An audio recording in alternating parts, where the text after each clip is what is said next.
गौरव हिमालय के पास के छोटे से गांव में रहता था। उसके गांव के आसपास घने जंगल थे और एक छोटी सी नदी भी पास थी। रात को जंगलों में घूमने वाली आत्माओं और भूतों की कहानियों को सुनते सुनते गौरव बड़ा हुआ था।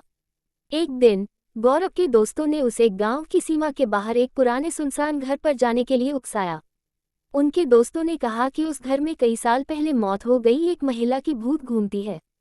उसने अपने दोस्तों की बात मान ली और उस घर में जाने के लिए राजी हो गया। जब गौरव घर के पास पहुंचा तब उसे बहुत ठंड लग रही थी। घर बिखरा हुआ था, जिसमें टूटे हुए खिड़कियां थीं और एक दरवाजा था जो खोलने पर जोर से आवाज करता था। गौरव सावधानी से दरवाजा खोला और घर में दाखिल हुआ।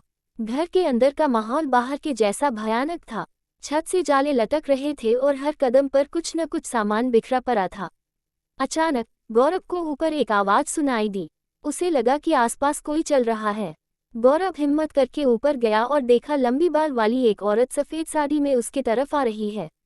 गौरव डरकर भागने की कोशिश कर रहा था कि उस औरत की आत्मा ने उसका एक हाथ पकड़ लिया और गौरव से विनती करने लगा कि मेरी मदद करो। ये सुनकर गौरव चौंक गया। उस औरत ने कहा कि वह घरेलू हिंसा का शिकार हुई है और उसके पति ने उसकी हत्या करके इसी जंगल में दफना दिया है और तब से उसकी आत्मा इस घर में कैद हो गई है। ये सुनकर गौरव ने उस आत्मा की मदद करने का सोचा और उससे वादा किया कि वह उसे मुक्ति दिलाकर कर रहेगा। गौरव अपने दोस्तों की मदद से उस आत्मा की शरीर को ढूंढता है जो कि उसे एक पेड़ के नीचे मिलता है। फिर गौरव पुलिस को ये सूचना देता है और पुलिस उस आत्मा के पति को गिरफ्तार करता है और कोर्ट उसे आजीवन कारावास की सजा सुनाता है।